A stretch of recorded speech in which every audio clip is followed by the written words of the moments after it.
from Warren Township High School.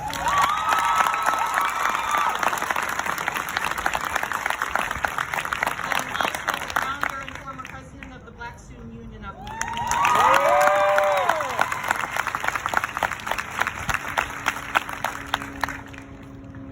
I was made aware of this protest a few days ago, and I just want to be clear. I don't want to be here, and I should not have to be here.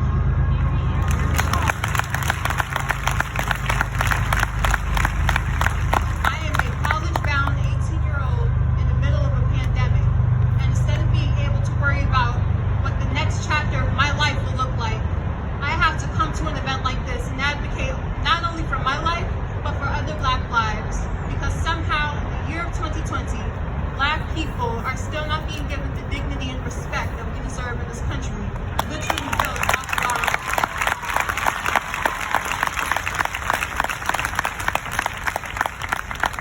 But I'm here nevertheless to do my part and to speak my truth and advocate for this movement and all that it has become.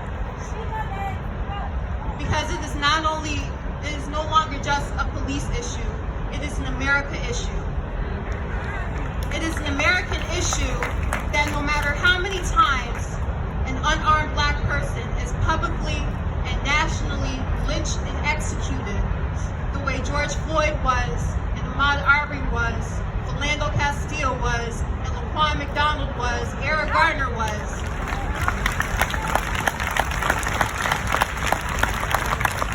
that there are droves of people saying, well, the autopsy showed he had drugs in his system. Well, why was he running away? He should have just complied. Because we as Black people must always go above and beyond to prove our humanity and to prove why an unarmed and defenseless member of our community did not deserve to die.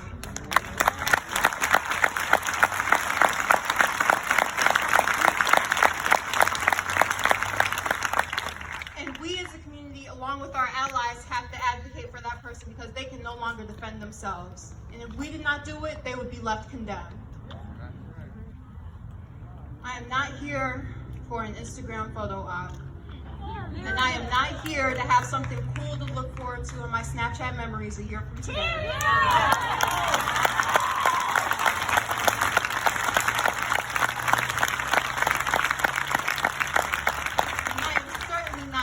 To feel good. I don't feel good. Thank you.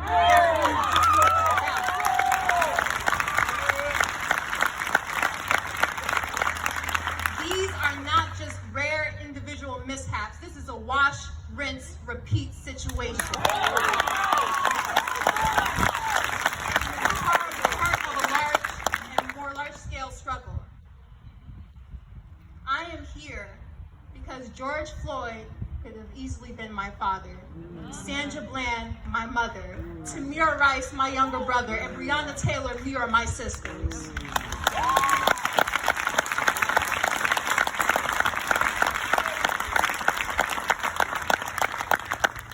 But I am not only here for the deaths of those brothers and sisters, I am also here for the deaths of the intangible things that I have experienced in my life and that other young black people have experienced and are still experiencing today. The death of our childhoods, because Black children have to be taught from a very young age that they must conduct themselves in a certain way in public, because they are easy targets of judgment for the colorless.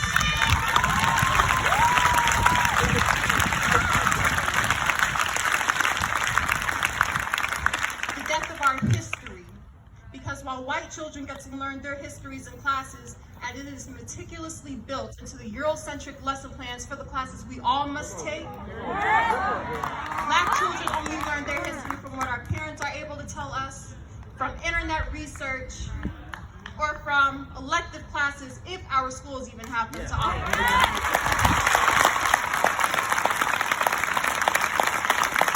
Somehow always forgotten that Black history is American history.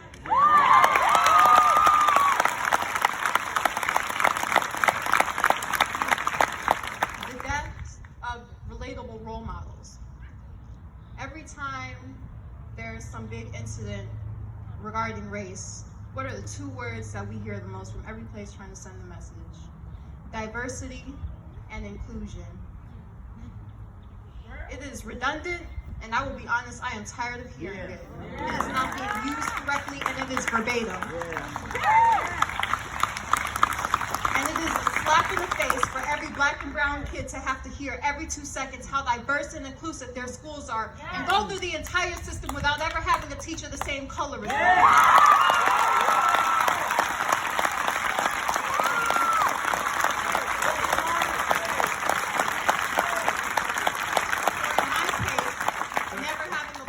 Until the 11th grade because of school system, school districts, where 90% of teachers are white.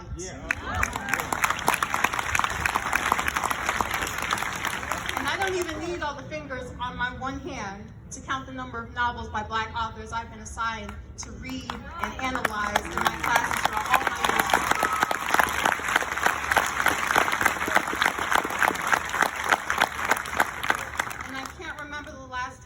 Something new about my history in school, because all black children get every year is a lazy, tired, compressed 1 week lesson in February. Harriet Tubman left the slaves to freedom. Rosa Parks sat on the bus. MLK had a dream. Repeat every year.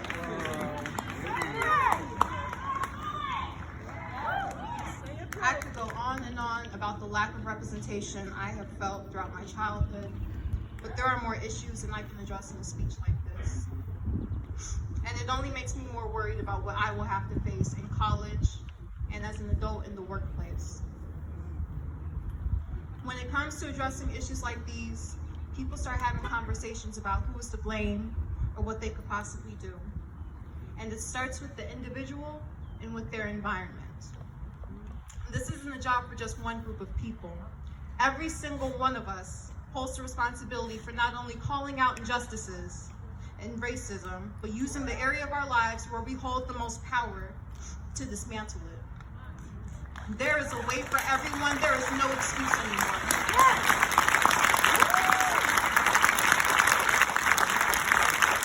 And if you aren't properly holding yourself and others accountable, you are part of the problem.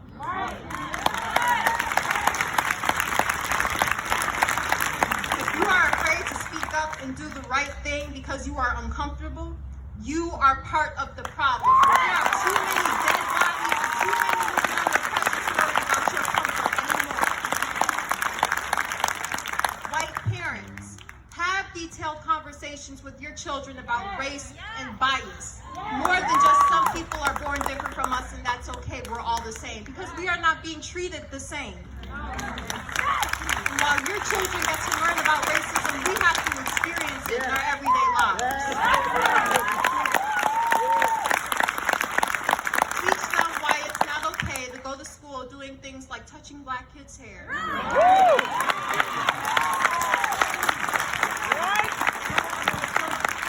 teach them that just because we enunciate our words and are articulate, that it doesn't mean that we talk white.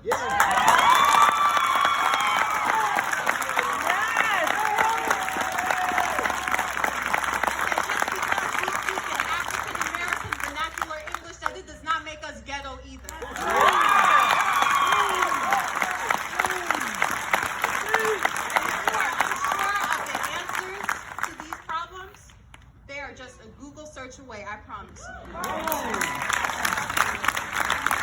Black people, hold your white friends and other non-black friends accountable. Stop sugarcoating our issues. Have the difficult conversations that need to be had and encourage them to speak up and speak out. You are too scared to say the right thing because you're scared of them getting uncomfortable, or you're scared of that friendship deteriorating, then you need to reevaluate that friendship.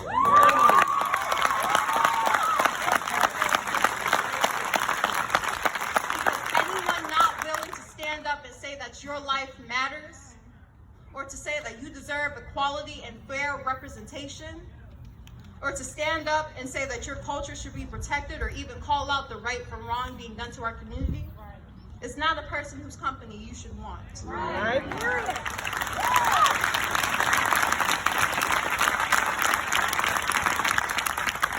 teachers, you owe it to your Black students and other students of color that they're able to learn something meaningful about their history or their culture or their literature in your classrooms. And if you cannot, because it isn't included in the curriculum, advocate for it to be. You have teachers' unions, and the same way you advocate for the pay you deserve needs to be the same way you advocate for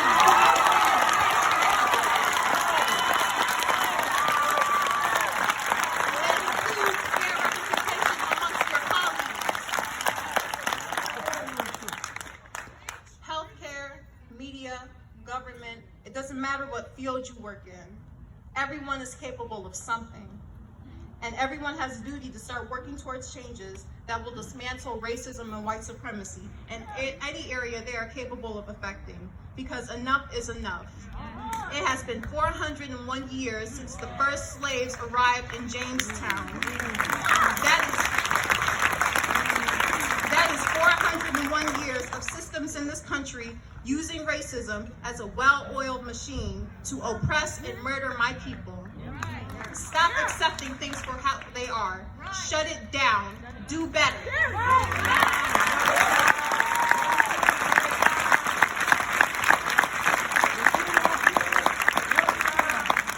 And to those who think that they will continue to uphold white supremacy in this country and are against those of us trying to dismantle it, those who refuse to acknowledge it but think they will continue to reap its benefits, we are not putting up with it any longer.